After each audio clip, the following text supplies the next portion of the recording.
Today I'm going to give my presentation on the leader, John Wooden.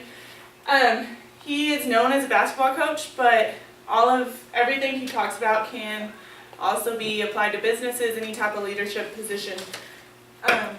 He was born on October 14th, 2000. It's not 2010, it's 1910. In Hall, Indiana. He was born to Joshua and Roxy Ann Wooden. He had two younger brothers. He lived on a small farm near Centerton for the first 8 years of his life. It was a population of 86, so there wasn't much there. His family had hard times. His dad had to get a different job, and his dad was a sanitary worker in Martinsville, where he moved whenever he was 14. It was a little bit bigger town, 4,800. That's where he ended up growing up and going to high school. So he attended Martinsville High School. He lost, got to the state championship 3 years. He lost to Marion in 1926, 23-30, and then he won a state championship in 1927, 26-23 to Muncie County. And then in 1928, he lost again by 12-13 on a last-second shot. He says that this game in 1928 was the most disappointing thing he ever experienced as a player, whether that was in college or high school. So that was memorable to him. Playing basketball in Indiana, he said that the craziness of the fans, the atmosphere of the games was more than anything he experienced in college, whether that was playing or coaching. So Indiana takes basketball pretty serious. He had a high school coach, Glenn, the old Fox Curtis, and that was an early mentor to him. After college, he went to Purdue University, and he played for Coach Ward, Piggy Lambert from 1928 to 1932. This coach, he talks about him often being the most influential to him. He had a fetish for details. Little things mattered. He didn't let them get by and not do the little things right. So in 1932, he helped Purdue win the national championship. He was a 3-time All-American, and he was the 1932 College Player of the Year. He is the only, well, there's two people. He is one of two people to be in the Hall of Fame as a player and a coach. So all of these awards he won being known as a basketball player. He also won the award for Scholar at Purdue, and he notes that he wants that to be remembered also. So he cared about academics also. He got into coaching in September of 1932. He married his wife that summer, and then he got his first head coaching job. He worked at Dayton High School. He was the athletic director, the coach, and an English teacher. So he did that, and then whenever he took that job, he didn't have much to work with, but the first season they were 6-11. This was his only losing season as a player or a coach. So he knew what success was like. He had that job, and then 2 years later he moved to South Bend, Indiana, and he accepted a coaching position in 1934.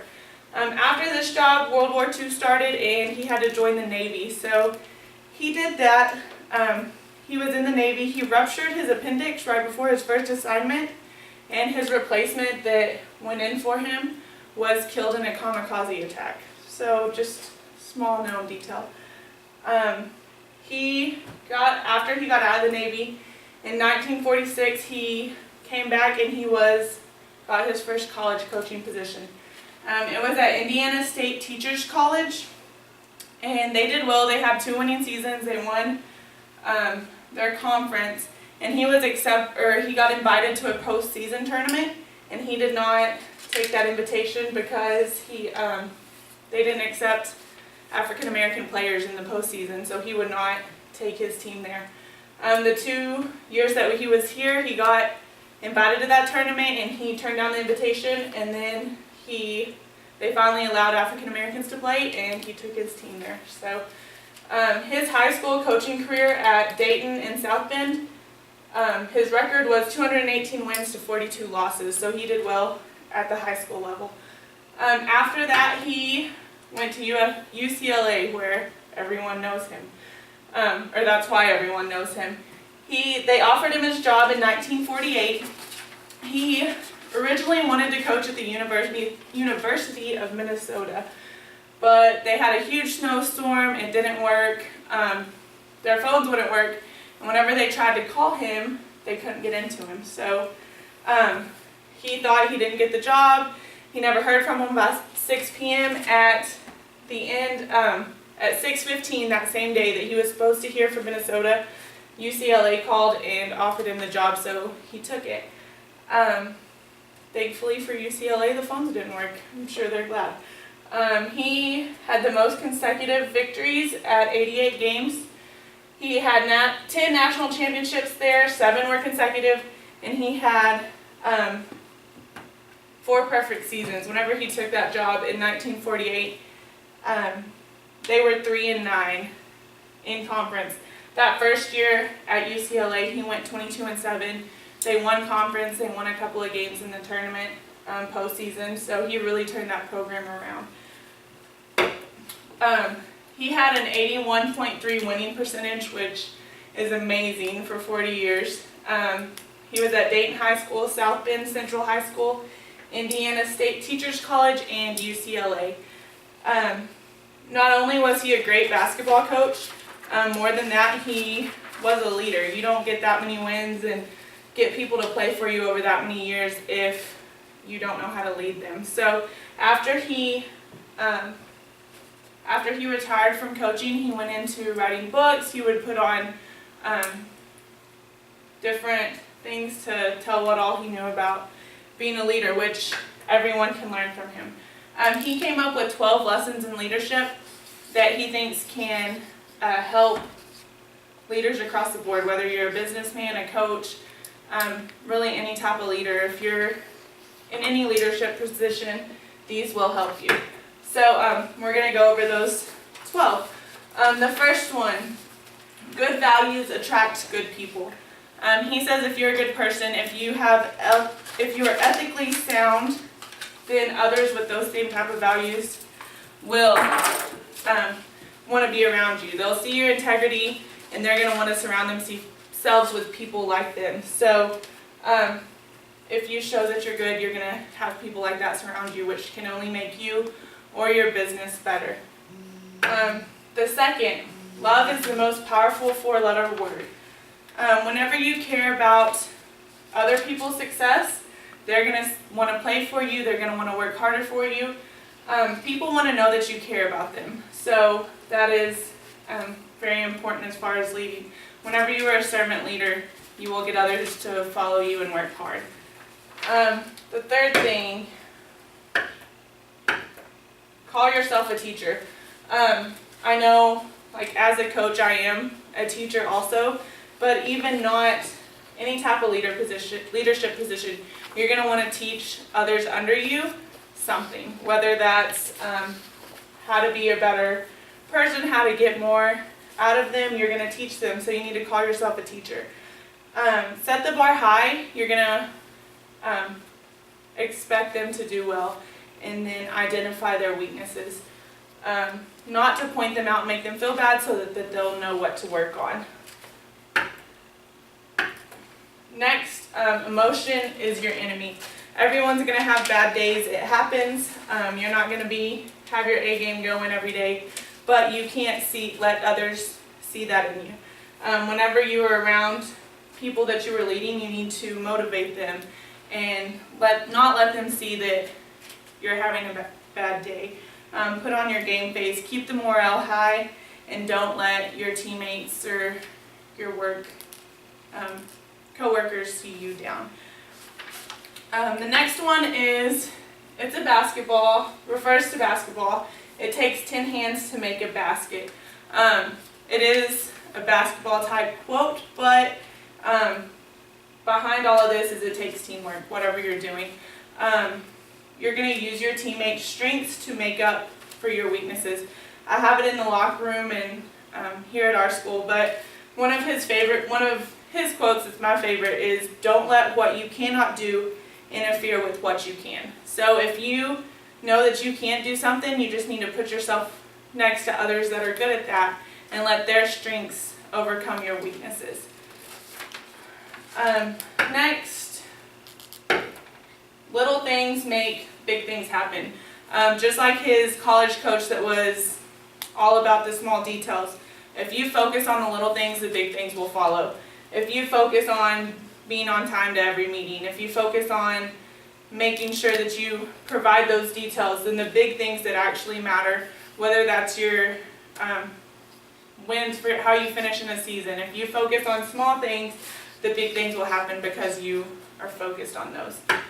Next, make each day your masterpiece. This kind of goes back to putting on your game face. You have the decision to, or you have the ability to make each day how you want it. The choice is yours.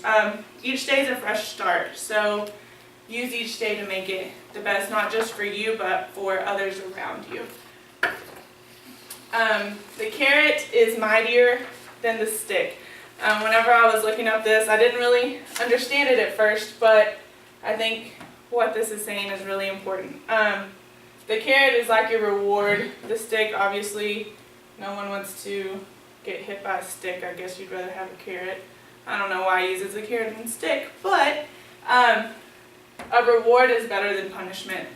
People want to feel important. They want to know that you care about them. So if you have a reward system put in place, whether it's something small, they are going to want to work for you. They're going to be more susceptible to let you lead them. This goes back to the second one, which is love is the most powerful word. If they see that you care about their accomplishments, if you care about the small things, then they're going to want to do those bigger things also. So just making people feel important with rewards instead of punishment. And then make greatness attainable. You need to help others visualize success. You want to keep them motivated and keep them on the right track. If people don't know what they're striving for, then they're not going to work as hard. Set goals for the people you are leading so that they'll know that they're on the right track and that they'll stay motivated looking towards something else.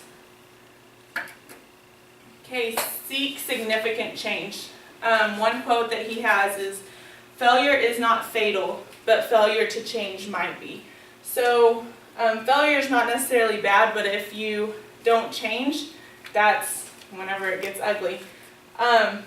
You need to get better. You need to constantly make yourself better and want to change. If you're stuck in the same thing, nothing's ever going to get better from there. So seek change that is significant. Don't look at the scoreboard. This one, I really like this one. This is back to basketball, but at the same time, this is just, don't compare yourselves to others. Whenever a scoreboard is up on the wall, it's how you're doing compared to someone else. That's not what the focus should be. The focus should be about getting yourself better and not comparing yourselves to others. I know, back to basketball as an example, if you're killing a team that's not very strong, you're not going to keep pushing yourself, and that's where don't look at the scoreboard comes into play. Just be the best you can be, not the best you compared to others. And then adversity is your asset. I know you're going to fail. Everyone, you're going to fail at something, whether it's something small, something big. And if you learn from this, then that's whenever it becomes your asset. Adversity builds character and strength. Without coming across those challenges, without being adverse, you're never going to be able to move forward. So use all of that as your asset. And then those are his 12 leadership, that 12 lessons in leadership he talks about. But he also has a pyramid of success, which is really, it's just a great tool with different parts to build on and then where you're trying to get. So I didn't cover all of this, but that's also what he says about leadership. And then as I was researching him, one quote that kept on coming up is, "Success is peace of mind, which is a direct result of self-satisfaction and knowing you made the effort to become the best of which you are capable." So if you constantly try to make yourself better, others around you will be better. And I think that we can learn a lot from John Wooden. So Thanks for watching. Bye.